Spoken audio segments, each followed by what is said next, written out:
afternoon, everyone. I would like to begin our presentation with saying thank you for your attendance. Our project was we'll discuss the future of Fremont Boulevard. And before we begin diving into the details, I would like to ask everybody to prepare their minds to envision a city street in a manner they may have never before. By the time our presentation is over, we wish to inspire you to view the potential of your surroundings differently than when you walk through the door. This leads to one of the most important questions we will answer today. Why Fremont Boulevard?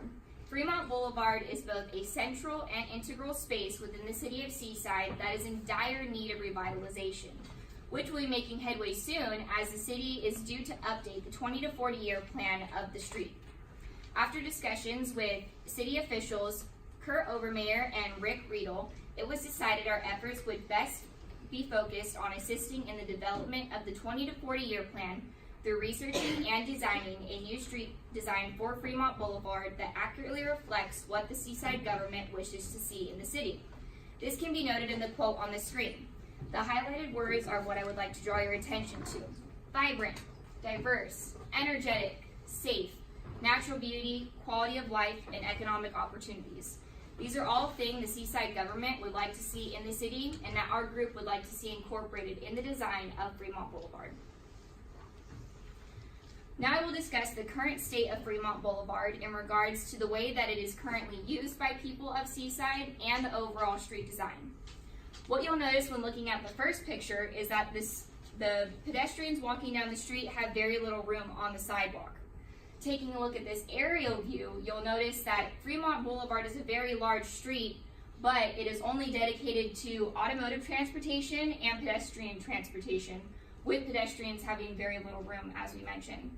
These screenshots were taken on Google Earth at the intersection of Echo Avenue and Fremont Boulevard because our group spent time at this intersection collecting behavioral data of how people are currently using the streets. What we found is that very few people actually walk down the street we're assuming because of how narrow the sidewalks are. There also were very little cyclists that went down the street, which we're assuming is because of the lack of bike lanes that are currently available. The majority of transportation that was conducted was through automotive, which we assume is because of how wide the streets are and how they're mainly designed towards focusing on automotives. This leads to what we want to see Fremont turn into. We're calling it a green street because our redesign proposal incorporates biophilic design elements, and we want to make the overall street design a complete street. This photo that's on the screen is from the National Association of City Transport Officials, and they refer to complete streets as green streets.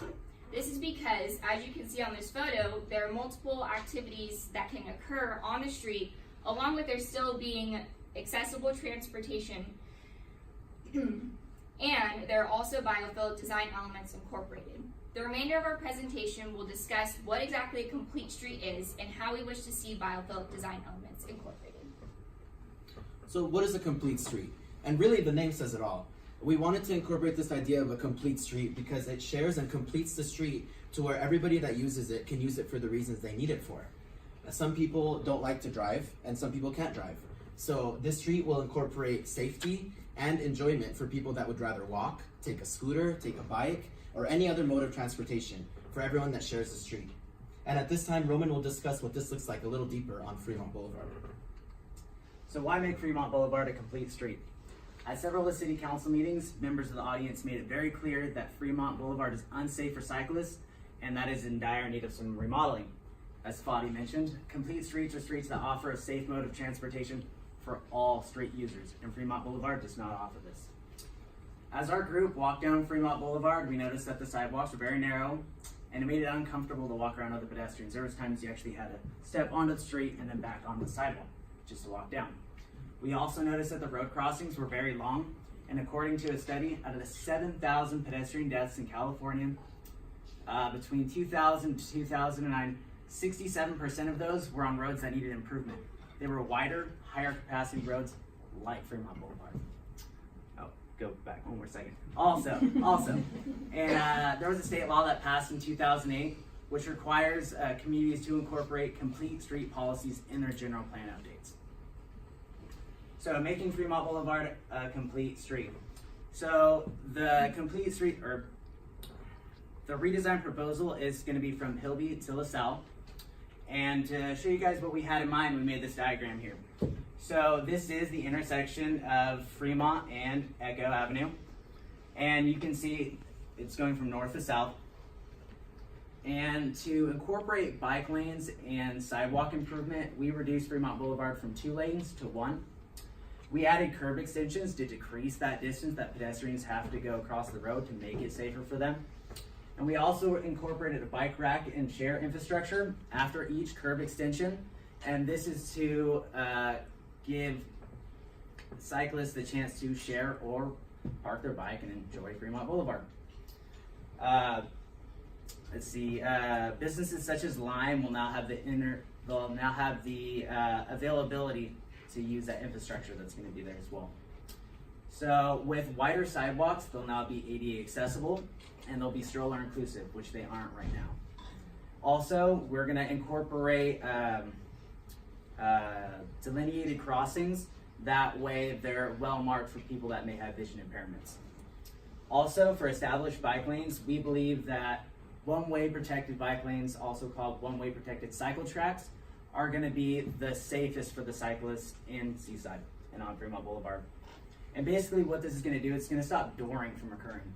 And dooring is when there's a parked car in a bike lane and whoever's in the parked car opens their door, and that cyclist, if they can't stop fast enough, they're going to run into the door or possibly get hit by another moving vehicle trying to get around that open door. So it'll prevent that, and it'll also prevent cyclists from getting hit from cars that are trying to park or leave a parking spot. So here's some examples of protected bike lanes. The image on the left here is Reseda Boulevard near CSU Northridge. And you can see that one side is the cycle track. There's the safety margins, delineators, and then the parked cars. And then these two images here, you can see they were taken by Fadi at San Jose State University. And they're trying to incorporate the same design here too. And the delineator sign is temporarily showing that the parked cars are going to go on the left and that the cyclists will go on the right.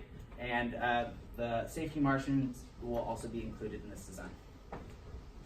All right, moving from complete streets to the biophilic design part of our proposal, I will now be explaining what biophilic design is and which elements we'd really like to see one day incorporated onto Fremont Boulevard. Biophilic design is a way to incorporate nature into our city planning. Cities are typically planned in a way that alienates us from nature. Biophilic design aims to bring nature back into our streets and back into our lives. It bridges the divide between urbanization and the natural world. Fremont Boulevard's environment in the city of Seaside can be sustained through the incorporation of biophilic design elements into its infrastructure. The incorporation of various biophilic design elements has the ability to create productive and healthy habitats for the citizens of Seaside. Studies prove that people living close to nature and in open spaces report fewer health and social problems. I would like to draw your attention to this table here. It lists various biophilic design elements across scales of infrastructure, such as building, block, and street. All scales of infrastructure play a vital role in the overall atmosphere of the city, but our limited time narrowed our focus on the few highlighted elements: green rooftops, rooftop gardens, green walls, native species yards and spaces, green streets, which are complete streets, and urban trees. As I mentioned previously, due to our limited time, we focused on a few biophilic design elements. Here are some visual examples of the biophilic design elements we have incorporated into our proposal. If Fremont Boulevard were to have the complete street design my colleagues Roman and Fadi have discussed, having urban trees like the Arbutus marina strawberry tree and other native species placed intermittently along Fremont Boulevard would really liven up the street. Native plants are drought friendly, which are great when considering our past and current water problems. They also lower maintenance, reduce pesticides, invite local ecology, invite wildlife, and connect people to nature. The implementation of green roofs and rooftop gardens promotes better air quality and a healthier ecosystem within the community. Ivy growing on the side of buildings is an aesthetically pleasing biophilic design element that my team thinks would really make Fremont Boulevard stand out from other surrounding areas.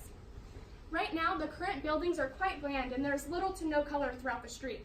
So we think implementing these biophilic design elements would really, would not only make Seaside more environmentally sustainable, but also make it more pleasing to look at for the citizens of Seaside and for tourists who visit the area. Fadi will now be diving into various stakeholder perspectives pertaining to the redesign proposal for Fremont Boulevard. Yeah, absolutely. So when thinking about a street like Fremont Boulevard, where everyone that's anywhere near Seaside will use it, it's important to dive into the different stakeholders and see what people think about this idea. As Sarah mentioned earlier, with the Seaside Government Vision, we are really addressing a lot of the different things that the vision upholds. Vibrant, diverse, and safe, as Roman mentioned, with complete streets. And then natural beauty, quality of life, and economic opportunity, as Dallas mentioned with the biophilic design. The CSUMB community is also in support of biophilic design and complete streets. The sustainability director, through personal communication, has expressed interest in both ideas, as well as the transportation planner. The Fremont Boulevard business owners would also like this idea, because as people bike and walk down the street, they're more likely to shop because they're going down the street at a slower pace. People under 18 are listed as a separate stakeholder only because health and safety concerns are a lot greater for people under 18. Who's the most important stakeholder of all? The residents. At Seaside City Council meetings, we were able to take surveys and see what people in the city wanted to see on their street. And this is a word cloud that shows the different surveyors and what they thought they wanted to see. As you can see, trees, sidewalks, plants, bike lanes are all things that people wanted to see on Fremont Boulevard. Somebody expressed safety issues with bike lanes, but that was addressed through, as Roman said, with the safety margins and the delineators. We were only unfortunately able to get about 20 responses, but of the 20 responses, mostly everybody was in support of these ideas. So we did, as my colleagues were saying, we did most of our data on Fremont and Echo, and we were able, through a Google satellite, to measure the street and see how much is allocated to different things. Currently, 86% of the street is allocated to cars and driving, and only 14% is allocated to pedestrians. There are currently no bike lanes on Fremont and Echo. With our proposal, the street will incorporate and introduce a lot of new ideas, including parking for cars and bikes, bike share pods, bikes and non-motor vehicles, and nature and safety features. And if you enjoy driving, it's still the biggest piece of the pie. At this time, Sarah will conclude and wrap things up. So I'm going to quickly and briefly just explain what our redesign proposal is. This is the same drawing that you saw earlier that Roman explained what the complete street design is. We just have our wonderful biophilic design elements incorporated. So these represent what an aerial view of a rooftop or a community green roof or a community garden would look like. This is an example of what it could potentially look like to have a small urban tree canopy when you're walking down the sidewalk, or have a nice nature-esque view on a bike ride in an urban environment. And it also shows how even if you're driving, you're still being exposed to nature. And we are aware that we did not address any issues in regards to cost or the policy that is going to be needed to create this proposal, but with our limited amount of time for this semester, it was not asked of us to conduct that type of research. If you have any other further questions in regards to what our proposal fully consists of, we encourage you to attend the capstone poster presentation next week on the 20th. Thank you very much.